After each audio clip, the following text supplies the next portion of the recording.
I will show you how OpenClaw can fetch videos from YouTube and then get the frames, and after that it will also read the transcript of the video, and then after that it can give the analysis what our user has said in that video. Okay, let me show you a YouTube video. For example, this is a YouTube video. Okay, on this video you can see the pictures are going. Okay, pictures are changing. There are some slides of the pictures, and some text is also written. Actually, this is the text which is spoken by the video creator.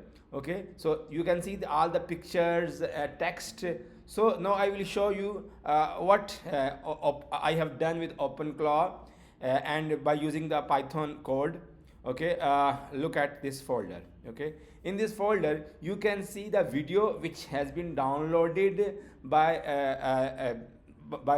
Python code, and then also its frames have been extracted. You can see all the frames of the video have been extracted. Okay, in this way you can see all the frames which was in the video.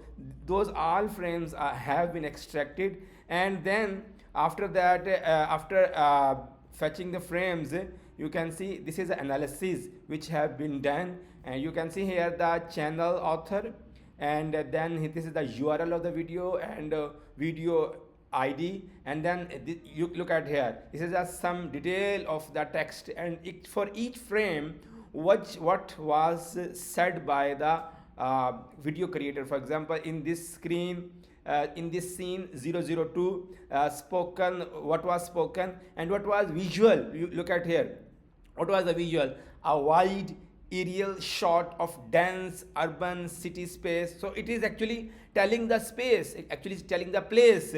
What is actually the place? You can see this 002, actually it is telling about this one. Okay, so actually every frame is being explained like this. From every frame is being explained, and it is shown here. Look at here, every frame, and look at the next scene. For example, 003. In this 003, what was spoken, what was actually told in that frame. Look at here, what was actually told in the span, and what was the visually. Okay, what was visual, and what was the visual? You can see a close-up shot of New York City Exchange building and focusing on New York Stock Exchange. Look at here, and he is again telling every picture is being extracted, and it has been explained here. Okay, clearly you can see. And what I have done, I have written the Python code. In the Python code I have used ffmpeg, and then I have used YouTube transcript API. Okay, and this is the complete code in which this complete working has been done. Okay, this all has been done, and it is great fun to work with OpenClaw, and OpenClaw can help, and we can create skills in OpenClaw. It is great. You should try it. Thank you.